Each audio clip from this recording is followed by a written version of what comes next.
Baby, I'm the gamble of your life. Why you always gotta think twice? We could go at it all night. Till the morning till you can't even go no more.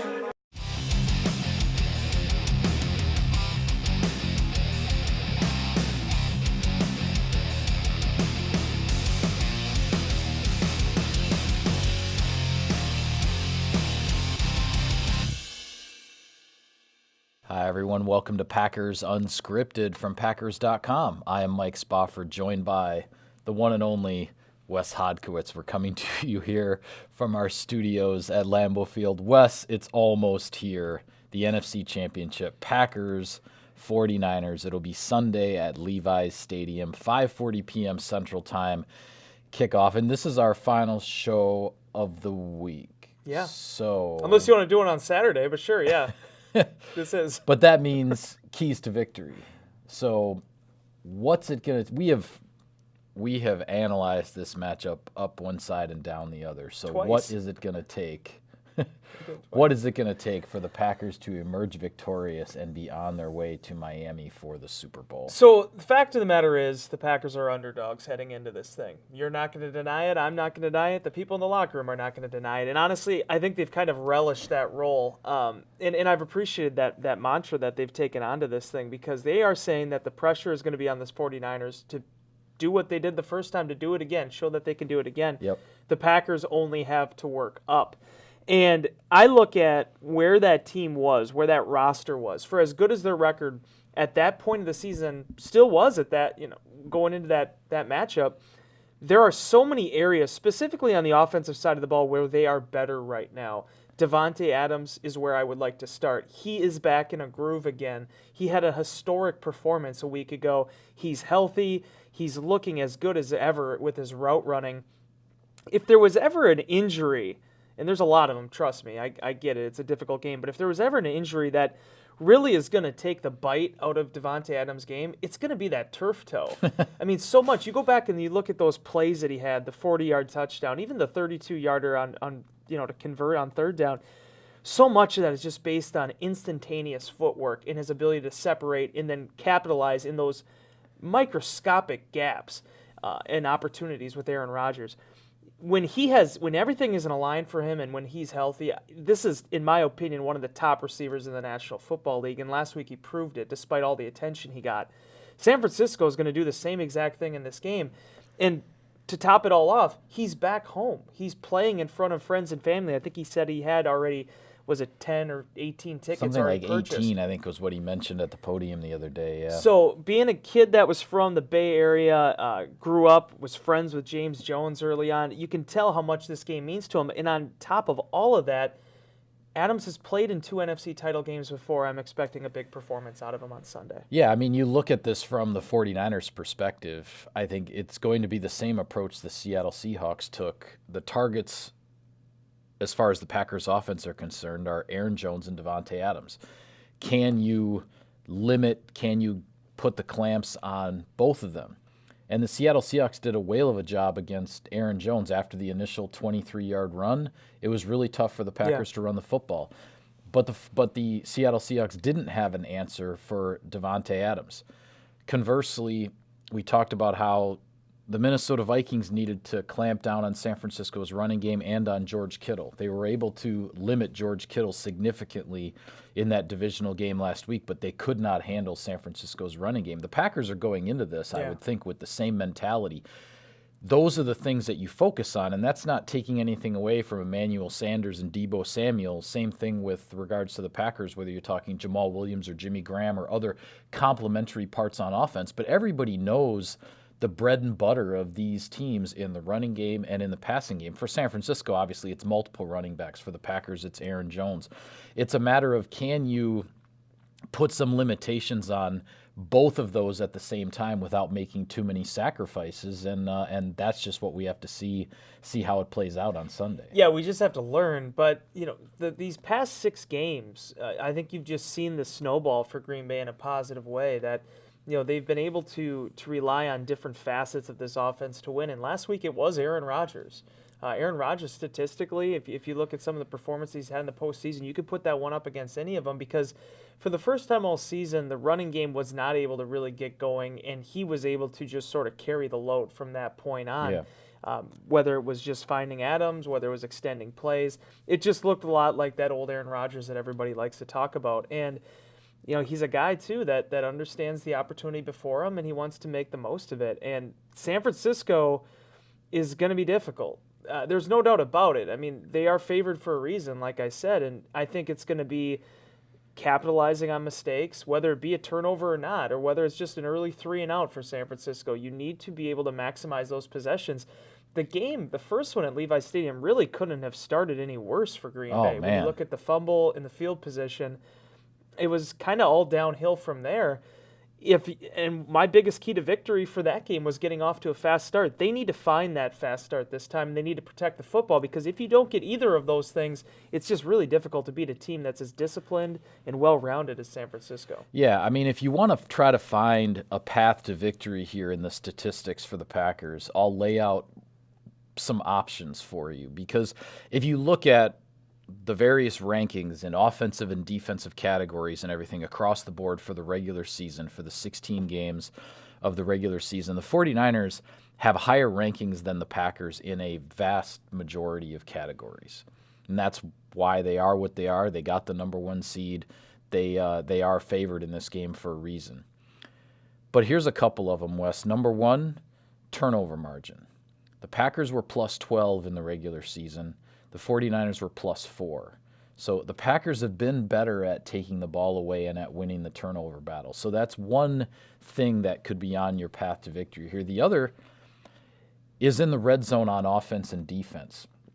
The Packers, as far as touchdown percentages, the Packers were 6th in the league in red zone offense, 8th in the league in red zone defense, or it might have been vice versa. But anyway, one was 6th and one was 8th. The 49ers, red zone offense, red zone defense, 21st and 22nd in the league. So as I say, if you're looking for a path to victory, it's win the turnover battle and be the better team in the red zone on both sides of the ball.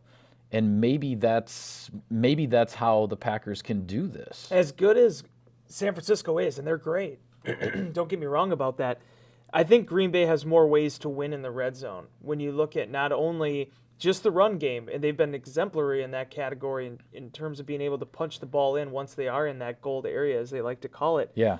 But Aaron Rodgers can pass it. I mean, he can scramble with it. We even saw he could sneak it. I mean, there are just so many different ways that I think this offense can function inside that area. And it's not easy, Mike. I remember there was a lot of years you and I would cover this team and drives would stall inside the 20. The NFC Championship Game in 2014, drives stalled inside the 20. Clearly. Those are 4 points off the board. Those are missed opportunities and things that can come back to haunt you. They have been able to finish drives and defensively keep teams from getting inside their end zone without, in the second half of the season, not allowing the explosive play. All those things factor into this. And for Green Bay right now, I think it's led them to have this feeling of confidence that, if the chips are down, we're going to be able to respond to it. Yeah. Well, most likely if you're the Packers, if you're going to win this game, you're going to win it the way that you've won a lot of other games. Now, that being said, the Packers have won games in a lot of different ways, but turnovers and red zone play have been a big part of it. And then the other part that I've continued to stress, I think even going back to September, Marvin could pull out the tapes of our shows. It's what the Packers have done in the fourth quarters of games to pull things out. Now, the 49ers have their share of fourth quarter wins this year as well, down to the wire battles. But the 49ers also have lost more games in the fourth quarter. You look at the Packers, 13-3 of the 3 losses, 2 of them the Packers were out of it. The fourth quarter didn't matter. The 2 West Coast trips. Okay, yes, one of them was against the 49ers, the same team they're going to play. But set that aside for a moment. The 49ers have lost 3 games this year right at the wire. So they've had, my point is, they've had more ups and downs at crunch time. The Packers, I think, have been one of the best crunch time teams in all of football. So if you get there and give yourself a shot that's how you've won. So maybe you can win another one. Yeah, my favorite thing about this week is I think I'm actually starting to lose my voice now. Yeah. I mean, that's how much talking that we've done to this point of the season. I mean, my goodness, I'm sorry. I don't usually we have done some longer shows this week. I actually saw this like 2 days ago. I was with my son, and like my voice was starting to come out on me when I was actually talking to him. We might actually get to the Periscope on Sunday morning, and I might not have anything left to give you. But your points are valid and they're true. And the thing I saw the most over this time, you can talk about Green Bay and where they need to get better. But since that game, I've seen, I don't want to call them holes because I still have believed, and you know this from the very beginning, Mike. I remember Wayne Larrivee asking me in September who I thought, was the best team, was going to be the biggest opponent here for Green Bay. And I've said since the beginning, since that first month of the year, I felt like it was San Francisco because how well they play in all three phases. Yeah. And it seems like Robbie Gould has kind of figured out some of the kicking issues that was, kind of hurting him early in the season. But San Francisco, I thought in those games against the Rams and the game against the Falcons and even some of these contests that they've had with the Seattle, I've seen a team that I believe is beatable. There are ways to do it. But you have to play a full 60-minute game with as many few mistakes as possible. And Aaron Rodgers talked about that. You talk about over-communicating on defense. Offensively, Rodgers feels like the gut check, the reality check that they got out of that San Francisco game is something that has pushed them to this point. That they were able to sort of iron out some things because of things that went wrong in San Francisco that first time, in Santa Clara that first time. So for them being in this matchup at this point in time, and Rodgers stepped to the podium, the first thing he said was, we're one of 4 teams left. There are 28 other teams right now that have started their vacation, started their offseason. Yep. I really, truly believe that there is this why not us mentality in that locker room. And when you listen to the Smiths talk at the podium and Davante Adams, as I mentioned it from the get-go, there are so many players right now in this locker room that have been through all these highs and lows, and they feel like they're reaching their peak. And more so than any other team, probably going back to 2010, I just feel like this is a team that has gotten better every single week. The score might not have always reflected it, but I think they found answers to things that had been plaguing them previously. Yeah, well, here's one question I'm going to throw at you, and then we will move on and give a few thoughts about the AFC Championship game. What is one thing that has to happen in this game for the Packers to win? The obvious answer is they need to get a turnover off Jimmy Garoppolo. Okay. Because they play such high percentage. And if you are, the only time I think, he does have quite a few turnovers this year, but those can be brought out of him when they have to play from behind, when they have to make a big play. If they want the style of football San Francisco wants to do, they're going to want to use all the shot clock, so to speak. Mm-hmm. They're going to want to run the football. They're going to want to. You're going to see every once in a while a direct snap, or not a direct snap, but like an end around to like George Kittle. I mean, they'll do all of it. Yeah. They want to play small. They want to put the ball in guys' hands in space, and they want to let them create after that. The more you're forcing them to play downfield, to play from behind, that's what gets them out of their comfort zone. A takeaway here or there and, getting 10, 14 points off of that, that's essential, I feel, in this game. They didn't get it the first time. And the real answer, Mike, the most obvious answer is the offense can't go 0 for 13 on third down again when they have the starters out there. Yeah. They have to convert. They have to. Matt LaFleur said he doesn't believe that you're going to be able to just take what they did last week against Seattle and just throw it right into this game plan and everything works perfect. You're going to have to feel it out, but you have to be more successful on third down in order to preserve this. Yeah, and I will say on the defensive side of the ball, as far as what needs to happen for the Packers to win this game, is I say the defense has to limit the explosive plays, and I'm going to put a number on it. When I say explosive, I'm talking 20-plus yard plays. I say the defense has to limit the explosive plays to 4 or fewer to win this game, because I posted a story on our website last night looking at what the Packers defense did, talking about that meeting that they had after the first San Francisco game. And when you look at the numbers statistically, through October and November, the Packers defense was allowing about 5 explosive plays, 5 20-plus yard plays per game on average. And one of those, on average, was finding the end zone. It was an explosive play touchdown, about 1 per game over a 7-game span. Then you look at the last 5 games of the regular season, they reduced the number of explosive plays allowed, the 20-plus plays, to about 3 per game, and only 1 over that entire 5-game stretch to end the regular season found the end zone. Last week against Seattle, the Seahawks had 4 20-plus explosives. One of those was a scramble by Russell Wilson, so I don't know if you necessarily have to worry about that as much with Jimmy Garoppolo.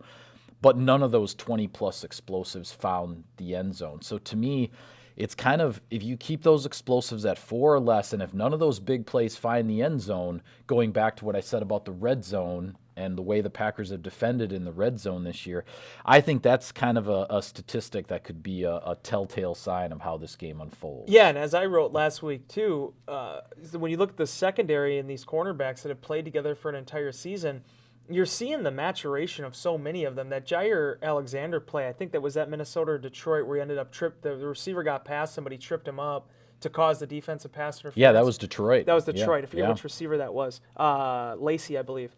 Nick Lacey. But be that as it may, that would have been 6 right there. Yep. Because the pass looked like it was online. It looked like he had the separation after Jair started to stumble. What are you going to do? You're going to snatch the guy up. You live to play another down. It ended up being, a 56-yard Matt Prater field goal. Yeah, Prater had to hit a bomb on that one. So there's an understanding there that if you don't give up those 75 or 80-yard touchdowns that sometimes haunted them last season, that you're making yourself, you're making your job a lot easier. You're making them work harder. And this game, I think, is really going to come down to protecting the football, the explosive plays, and just overall offensive efficiency. Packers know what they're dealing with. They know what the crowd is going to be like. They understand that the 49ers, there's an insatiable hunger here for this team to get back to a Super Bowl after everything, how it ended, 6-7 years ago, the last time they had that opportunity.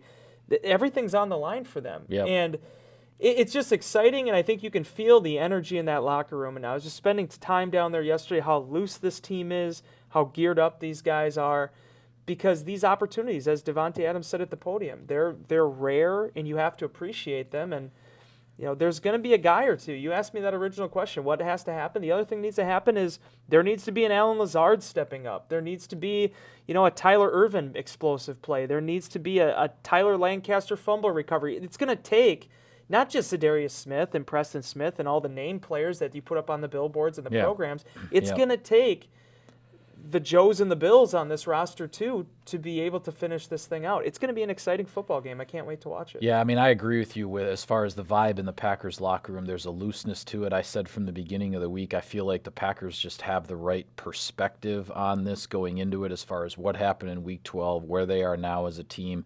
I think they're in a good place here going into it, and that's at least a good place to start. Before we go, AFC Championship, Tennessee Titans at Kansas City Chiefs. Interestingly here, the Tennessee Titans have been to 1 Super Bowl in their history. It was exactly 20 years ago, the 1999 season. That's crazy that moment was 20 years ago. 20 years ago, yeah. The Kevin Dyson, right? Yeah. Coming up a yard short of the end the zone. Mike Jones, I believe, was the linebacker for the Rams who made the tackle.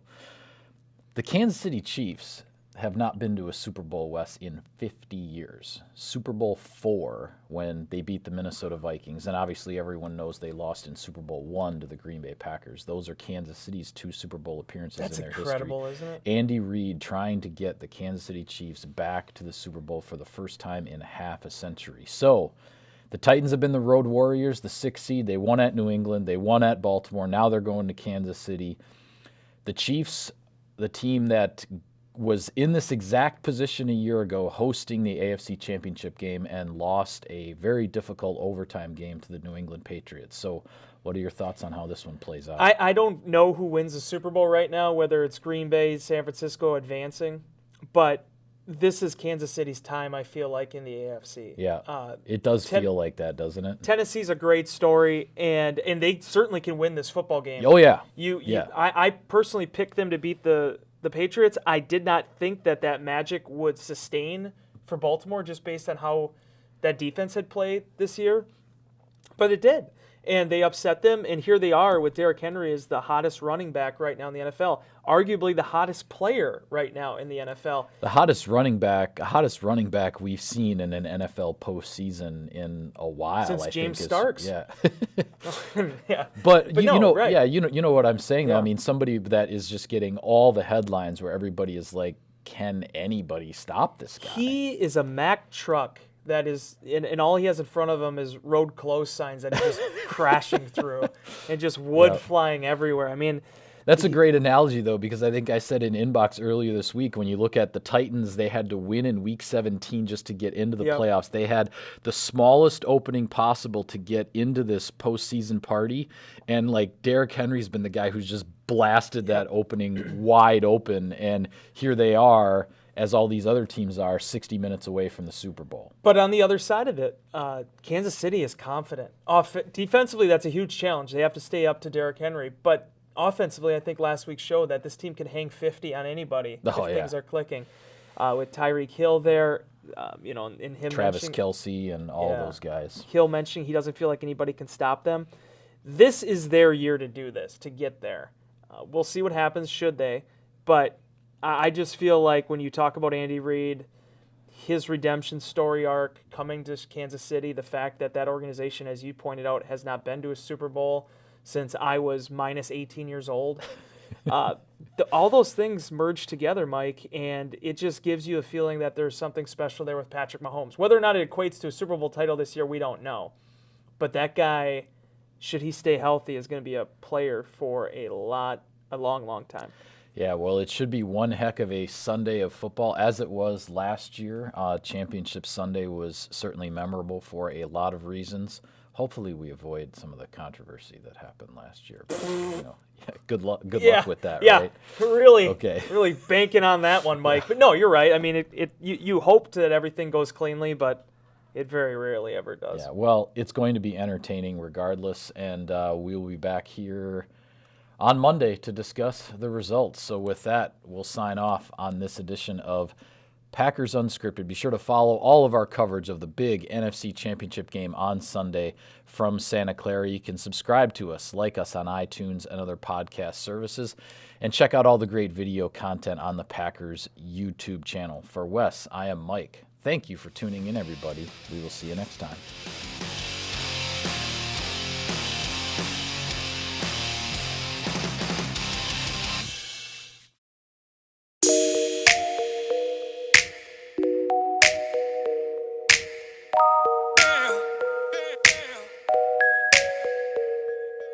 Baby, I'm the gamble of your life. Why you always gotta think twice? We could go at it all night till the morning till you can't even go no more. You like it, don't even deny it.